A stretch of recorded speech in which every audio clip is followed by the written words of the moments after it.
নমস্কার বন্ধুরা, পম্পার কিচেনে আপনাদের সকলকে স্বাগত।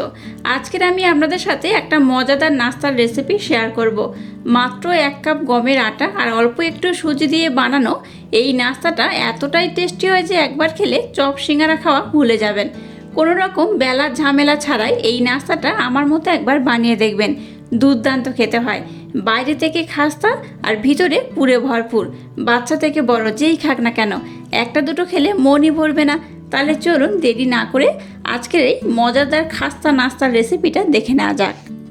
আজকের এই ফুলকো ফুলকো নাস্তাটা বানানোর জন্য দেখুন প্রথমে একটা আমি এরকম পাত্র নিয়ে নিয়েছি, আর এখানে দেখুন প্রায় 2 চামচের মতো সুজি আমি দিয়ে দেবো। একদম সামান্য পরিমাণে এই 2 চামচের মতো সুজি আমি দিয়ে দিলাম। দেখতেই পাচ্ছেন কতটা কম সুজি, একদম এই পরিমাণে সুজি দিলেই হবে। এবার এখানে এই বাটির মাপ করে আমি হাফ বাটি জল দিয়ে দেবো। দেখুন 1 বাটি জল নিয়েছিলাম, এখানে হাফ বাটি আমি জল দিয়ে দিলাম। হাফ বাটির একটু বেশি জল আমি দিয়ে দিলাম। এর মধ্যে দিয়ে দেবো স্পেশাল একটা মশলা আমার বানানো। এই স্পেশাল মশলাটা আমি বানিয়ে রেখে দিয়েছিলাম, সেই মশলা এখানে দিয়ে দিলাম।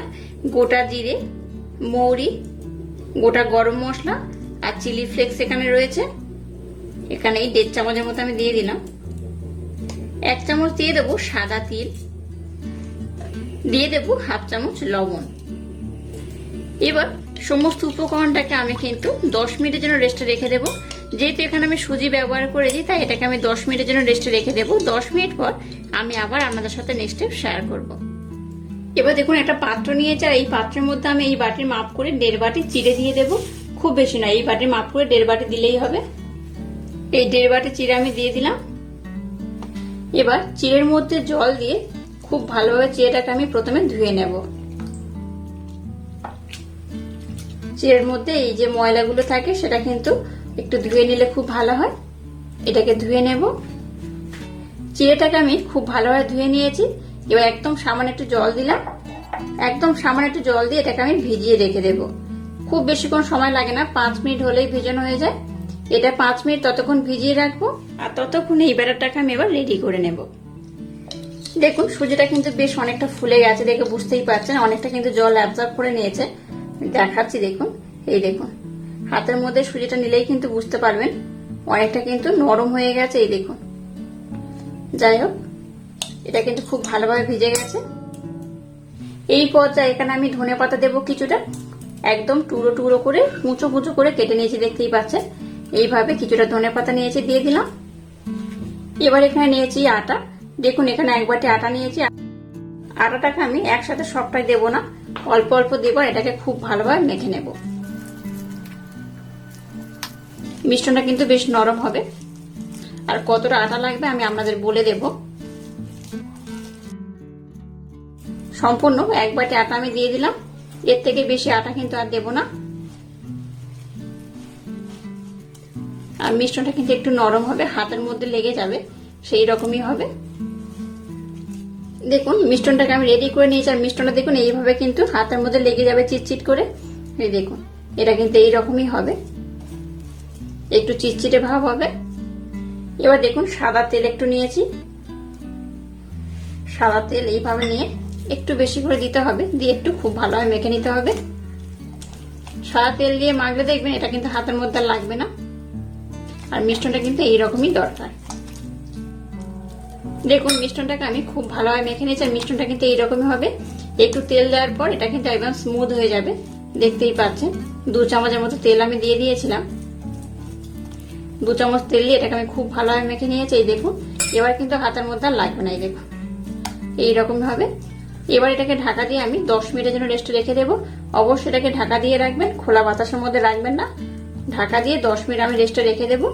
10 মিনিট পর আমি আবার দেখাচ্ছি ব্যাটারটা কেমন হয়েছে। এবার দেখুন যে চিড়েটাকে আমি ভিজিয়ে রেখেছিলাম সেই চিড়েটা আমি নিয়েছি। এবার চিড়েটা দেখুন বেশ নরম হয়ে গেছে।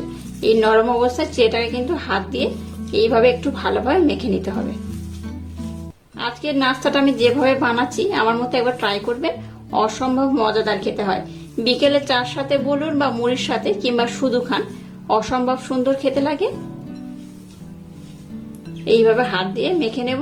আর জলের পরিমাণটা দেখে বুঝতেই পারছেন নিচে কিন্তু একটু জল লেগে নেই। এই দেখুন এইভাবে একদম কিন্তু ঝরঝরে করে ভিজাতে হবে, আর ঝরঝরে করেই কিন্তু মাখাতে হবে। এবার দেখুন গ্যাসটা জ্বেলে দিয়ে একটা কড়া বসিয়ে দিয়েছি, কড়াটাকে গরম করে নিয়েছি। এর মধ্যে এবার আমি সাদা তেল দিয়ে দেবো একদম অল্প করে। তেলটাকে প্রথমে একটু গরম করে নেব। তেলটাকে গরম করে এবার গোটা জিরে দিয়ে দেবো অল্প করে। দিয়ে দেবো একটা পেঁয়াজ, পেঁয়াজটাকে টুকরো টুকরো করে কেটে নিয়েছি। দিয়ে দেবো কাঁচা লঙ্কা। পেঁয়াজ আর কাঁচা লঙ্কাটাকে একটু হালকা লাল লাল করে ভেজে নেব। পেঁয়াজ আর কাঁচা লঙ্কাটাকে দেখুন একটু হালকা করে ভেজে নিয়েছি। এবার দেখুন দুটো রসুন নিয়েছিলাম টুকরো টুকরো করে কেটে, সেটাকে দিয়ে দিলাম। আর দিয়ে দিলাম আদার টুকরো, একটু আদা রসুন আমি এইভাবে টুকরো টুকরো করে কেটে নিয়েছি, সেটাকেও দিয়ে দিলাম। এর মধ্যে দিয়ে দেবো হাফ চামচ হলুদ গুঁড়ো, 1 চামচ দিয়ে দেবো জিরে আর ধনে গুঁড়ো একসাথে মিক্সড করা, হাফ চামচ দিয়ে দেবো স্পেশাল ভাজা মশলা, হাফ চামচ দিয়ে দেবো কাশ্মীর লাল লঙ্কার গুঁড়ো, 1 চামচ দিয়ে দেবো চাট মশলা। এবার এখানে আমি সামান্য একটু জল দিয়ে দেবো। এবার মশলাটাকে একটু কষা কষা আমি করে নেব। দেখুন মশলা থেকে কিন্তু এটা খুব সুন্দর স্মেল বার হয়েছে, আর দেখুন তেল ছাড়তে শুরু করে দিয়েছে। এই পর্যায়ে সামান্য একটু লবণ দিয়ে দিলাম একদম অল্প করে। এবার যে চিড়েটাকে আমি মেখে রাখলাম সেটার মধ্যে দিয়ে দেব। চিড়ের সাথে এবার সমস্ত উপকরণ খুব ভালোভাবে এইভাবে মেখে নিতে হবে। এখানে সামান্য একটু আবার জল দিলাম, অল্প একটু জল দিলেই হবে। গ্যাসের ফ্লেমটাকে একদম লো রেখে এবার এটাকে একদম মাখো মাখো করে নিতে হবে। আমরা সবসময় কিন্তু আলুর পুর করে যে কোনো পুরি বলুন বা নাস্তা বানাই, কিন্তু এইভাবে চিড়ের পুর বানিয়ে একবার নাস্তাটা বানিয়ে দেখবেন, অসম্ভব মজাদার খেতে হয়। এটাকে আমি খুব ভালোভাবে রেডি করে নিয়েছি। এবার আমি গ্যাসটাকে বন্ধ করে দিলাম। দেখুন এটাকে আমি 10 মিনিটের রেস্টে রেখে দিয়েছিলাম। 10 মিনিট পর দেখাচ্ছে দেখুন মিশ্রণটা কিন্তু আগের থেকে অনেকটা সেট হয়ে গেছে, দেখতেই পাচ্ছেন। তো যাই হোক, এবার একটা আমি পাত্র নিয়ে নিলাম। এর মধ্যে যে পুরটাকে আমি বানিয়েছিলাম পুরটাকে এইভাবে গোল করে নেব। প্রথমে পুরটাকে এইভাবে গোল করে নিলে তাহলে কিন্তু আমার এই পুরিটা বানাতে খুব সুবিধা হবে। পুরিটা আমি খুব বড় বানাবো না, একটু ছোট ছোট বানাবো। তাই দেখুন পুরটাকে কিন্তু আমি একদম ছোট ছোট করে গোল করছি। এবার দেখুন এই মিশ্রণটাকে আমি নিয়ে নিয়েছি হাতের মধ্যে। এটাকে এইভাবে এবার আমি ছোট ছোট করে লেচি কেটে নেব। এইভাবেই দেখুন, এইভাবে লেচি কাটবো, খুব বড় আমি কাটবো না, এইরকম কাটলেই হবে। এবার দেখুন একটা পুর আমি হাতের মধ্যে নিয়ে নিলাম। এইভাবে এটাকে আমি এইভাবে একটু গর্ত করে নেব। এবার দেখুন একটা পুর এর মধ্যে আমি দিয়ে দেব। পুরটাকে দিয়ে এইভাবে আমি যেমন করে লুচির মধ্যে পুর ভরা সেই রকম করে কিন্তু করতে হবে, যেন না খুলে যায়। তার জন্য মুখটাকে এইভাবে বন্ধ করে দিতে হবে। এই দেখুন এবার বন্ধ করে দিয়েছি। এবার এই মাঝখানের পোর্শনে এইভাবে একটু চাপ দেব, যাতে পুরটা চারিদিকে খুব ভালোভাবে কিন্তু ছড়িয়ে যায়।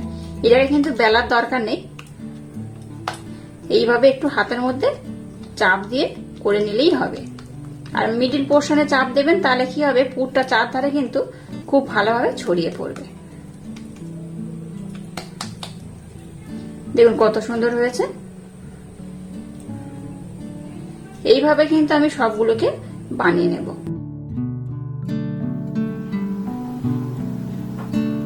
এবার এই একদম মিডল পয়েন্টে এইভাবে আমি একটু প্রেসার দেব হাতের মধ্যে রেখে। আবারও বলছি, এখানে কিন্তু বেলার কোনো রকম ঝামেলা করার দরকার নেই। বেলার ঝামেলা ছাড়াই কিন্তু এটা এইভাবে বেলা হয়ে যায়। হাতের মধ্যে চাপ দিলেই দেখুন এমনি বেলার মতো হয়ে যাচ্ছে। আর এগুলোকে আমি কিন্তু খুব বড় করব না, এই রকমই থাকবে। এই দেখুন কত সুন্দর দেখতে হয়েছে। আর এইভাবে কিন্তু আমি প্রত্যেকটা খুব সুন্দর করে বানিয়ে নেব। এবার দেখুন গ্যাসটাকে জ্বেলে দিয়েছি, আর একটা ফ্রাই প্যানের মধ্যে তেল দিয়ে তেলটাকে আমি মিডিয়াম গরম করে নিয়েছি। এবার যেগুলোকে আমি পুরি শেপ দিয়েছি সেগুলো এই তেলের মধ্যে দিয়ে দেব।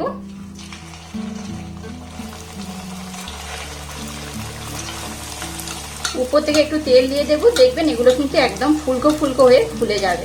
একটু উপর দিয়ে তেল দেবো। আর একটা কড়াতে যতগুলো ধরবে ততগুলো দিয়েই ভেজে নিতে হবে। তো আমি জাস্ট আমাদের দেখিয়ে দিচ্ছি, আমি আবারও একটা দেবো, দেখিয়ে দিচ্ছি। দেখুন এইবার উপর থেকে তেল দেবেন, অটোমেটিক কিন্তু এগুলো ফুলে যাবে। একটাকে আমি দিয়ে দিলাম। দেখুন সবগুলো ধরে গিয়েছে, তাই কিন্তু আমি সবগুলো দিয়ে দিয়েছি। আর কত সুন্দর কালার হয়েছে দেখুন। এগুলো কিন্তু অসম্ভব মজাদার খেতে হয়। আর বেশ কতটা ফুলে গেছে দেখুন, এই দেখুন বেশ অনেকটা ফুলে গেছে। এবার এগুলোকে আমি একটু লাল লাল করে ভেজে নেব। খুব বেশি লাল করবো না, একটু মিডিয়াম লাল করে ভেজে নেব। আর কালারটা দেখতে পাচ্ছেন তো কত সুন্দর হয়েছে। তবে আপনারা চাইলে কিন্তু এরকম কালারও রাখতে পারেন। এগুলো কিন্তু বেশ মুচমুচে, ভিতরে পুরে ভরপুর, আর বাইরে থেকে কিন্তু ভীষণ খাস্তা, ভীষণ মুচমুচে, অসম্ভব মজাদার খেতে হয়। দেখুন গ্যাসের ফ্লেমটাকে লো টু মিডিয়াম রেখে এগুলোকে কিন্তু আমি বেশ লাল লাল করে ভেজে নিয়েছি। আর একটু লাল যদি আপনারা চান করতে পারেন, তবে খুব বেশি লাল করার থেকে এরকম খাইলে কিন্তু দেখতেও ভালো লাগে, খেতেও কিন্তু দারুণ লাগে। তো যাই হোক, এটাকে আমি একদম গ্যাসের ফ্লেমটাকে লো টু মিডিয়াম দিয়ে খুব ভালোভাবে ভেজে নিয়েছি। এই দুটোকে আমি একদম শেষে দিয়েছিলাম, তাই এটা কিন্তু হতে একটু বাকি রয়েছে। তাই যেগুলো হয়ে গেছে সেগুলোকে আমি উঠিয়ে নেব। আর খুব বেশি লাল করবো না, এইরকমই থাকবে। আর দেখুন কতটা ফুলে গেছে, দেখুন এইরকম কিন্তু একদম ফুলকো ফুলকো ফুলে গেছে। এবার এগুলোকে আমি উঠিয়ে নেব। আর এই কালারটা কিন্তু এইরকমই থাকবে, খুব বেশি লাল করবো না।